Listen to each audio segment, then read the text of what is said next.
Greetings, everyone. Jeff Shore here, and I'm with my very good friend, JoAnne Williams. JoAnne and I were speaking recently. We were talking about what makes for a great sales professional, what makes for the type of person that you not just are happy to meet, but who could really help you through the process. And we were having a good conversation. And I thought, well, why are we having the conversation ourselves? Let's just get together, chat about it, and let you all in on the conversation. Does that sound about right to you, JoAnne? Good, exactly. Yeah. And I know you've been studying sales professionals for a long, long time. You've got a pretty good sense of what makes for effective and what we sometimes struggle to try and find the right attributes. And so this is something that I know that you're a student of this above everything else. And so let's talk about it. Let's talk about some of the things that you look for in just a great representative. You want to go first? Sure. Well, I mean, back when I opened the company, this has been 2004, one of the key objectives was to help people be successful when they went out there the first day or so. So, having come from sales management, at first I thought, well, maybe the technical stuff is the most important, that they should show up and be that kind of person that knew something about the sales office operations and how a salesperson interacted with the customers. But what I learned is that the three main ingredients that a builder is looking for when they bring somebody in to help them out for the day is that they want them to be professional in their dress and their demeanor, and they want them to be enthusiastic and friendly, and above all, be reliable. If you've taken a 2-day assignment or a 4-day assignment, show up. So it's it's like, what do they say? Common sense isn't so common. But, the things that really are the basics about how you present yourself and make an impression and just, have some energy. You talk a lot about that, Jeff, about bringing energy to the conversation and the interaction. Well, there's no doubt, because, and when you look at it from two different sides, one is, what does the client want from you, which is a little bit of an important consideration here. Right. But then you think about what a potential home buyer is going through on their journey. This is a stressful journey. There is much to consider.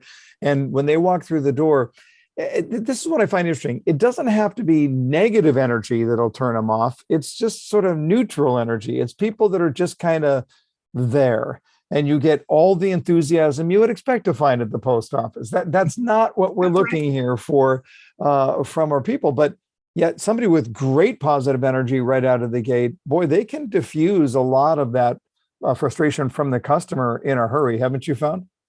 Oh, absolutely. And I mean, a lot of our people, they kind of serve in a role.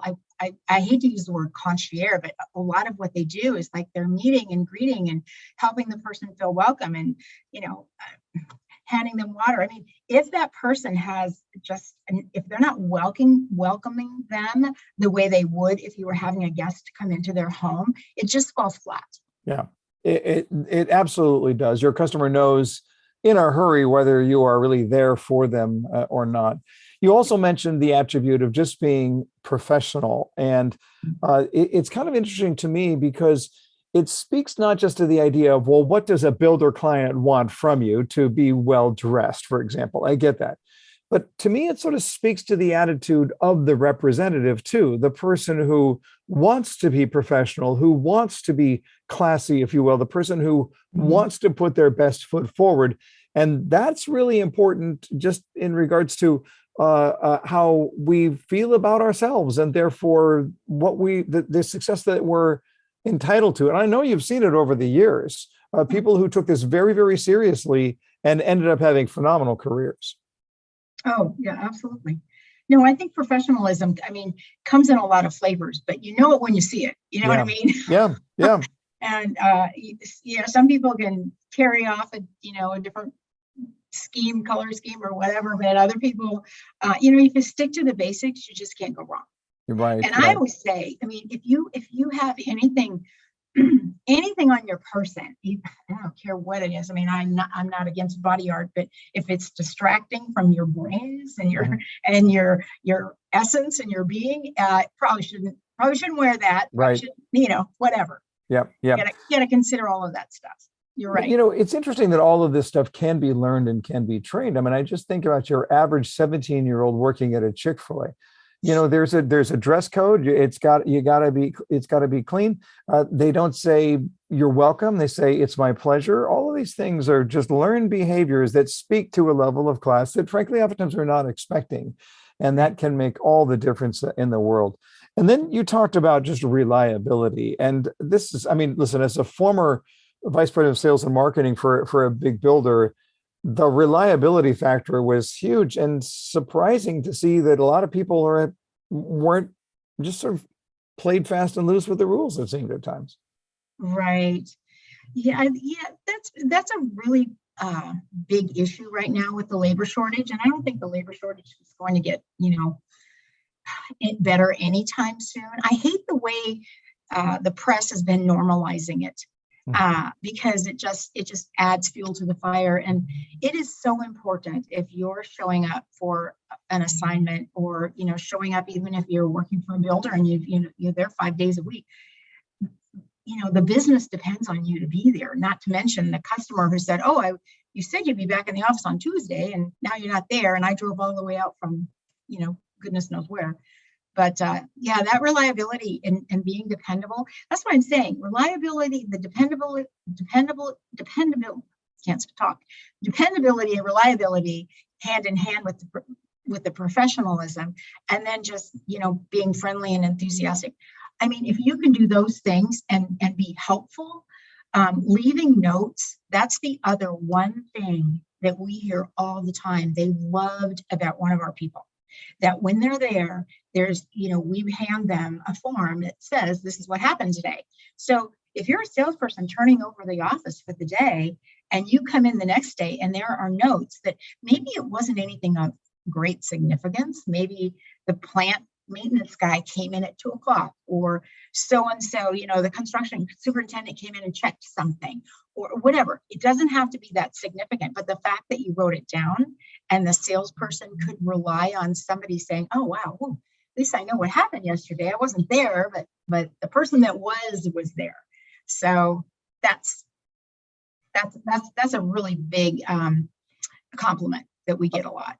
I can remember this as a sales professional. If I had somebody filling in and I walked in the next day and there were no notes, it bothered me because something happened here and I have no idea what it was. And so a customer came in and was really upset, and you couldn't help. I need to know that. I need to know, frankly, everything that's going on as we go through that process. What do you expect for your team members, JoAnne, as it relates to the actual getting to know the customer conversation? How deep do you want them to go on this? I mean, I think the 4-2 formula is probably the best book ever written on in-home sales.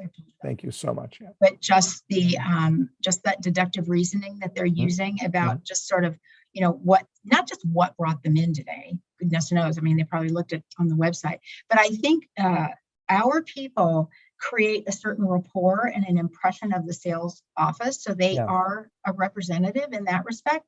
And then just, starting the conversation until the salesperson's able to come in and hand it off. And if they're there by themselves, my goodness, our people are responsible for creating a lot of sales for the home builders, and they wouldn't have had if they had been closed that day. So it does matter. Yeah, there's no question, and that makes you far more valuable in the eyes of the builder down the road. That's how we get repeat business. That's how we, frankly, advance our careers. And listen, it's you don't have to know everything. You just need to be prepared to ask anything, right? It's that curiosity about the person, the human being who's standing in front of you, who has a story to tell. We got to just ask, am I curious enough to want to know their story? Because if you look at somebody who's going to move, they're going to uproot everything they know and move it to another part of town or maybe to another state. Whatever's going on in their life, it's major that the solution is that dramatic. I think everybody wants to tell their story. I just don't think there are enough people who want to know their story. I agree. I mean, that curiosity is just it has to be a sixth sense if you're in sales in a genuine way. I mean, to be able to really, ask the right questions. And so, That part's amazing. And then having a resourcefulness where you're not thrown off by being asked a question that you don't know the answer to, or for God's sakes, never saying that, I'm just a temp. Right. Absolutely. Yeah. It's just like the worst thing, but just say, you know what, that's an interesting question. Yeah. I don't know that I can locate an answer here, but today I'm by myself. So let me get back to you tomorrow, or let me make a phone call, or, find out the answer for them without being thrown off by the question. Yeah. We're just about out of time, but I want to throw one thing out at you, and we didn't talk about this up front, so let's see how this goes. But you think back over the last many years and the number of people that have represented JWilliams Staffing. Can you share a success story of a representative who really nailed it? I mean, he or she just did it all right, and it worked out well for you, it worked out well for the builder, and it worked out well for that representative. Oh my gosh, I get goosebumps. Probably once a month. Mm-hmm. I can tell you a story once a month. I have had folks that started with us as a temp that moved into a sales position, into a sales management position. One person is now a division president. Wow. I've had, in my very first class, I hired 2 people from Mazda, and they've gone on to be national winners for sales. I mean, it's just, I'm like, I'm not kidding you. I'm sitting here with goosebumps. It is so amazing. And, do they have everything we just talked about? Oh, absolutely. Right. And, they just take their career seriously. Yeah. It's, there's some amazingly smart people, and a lot of folks that have gone to work for builders, and maybe they sold out of their community, or what the builder has next is too far for them. So sometimes they jump back into our team for a little while and get some new introductions. And I mean, we're a live resume, and you're out there representing who you are, not just piece of paper. Yeah. Love it. But I do love those stories. We actually, on our website, I don't know if you ever checked it out where you've read the alumni profiles, but that's why I asked the question. Yeah. It's great. Cool. It's great. And listen, you and I both know we've been in this business collectively a number of years, and it's the greatest business in the world. It is so invigorating to have this much of an impact on people's lives. It's very cool. JoAnne, always good spending time with you. You're the best of the best. Thanks, Jeff. It was my pleasure. Thanks so much.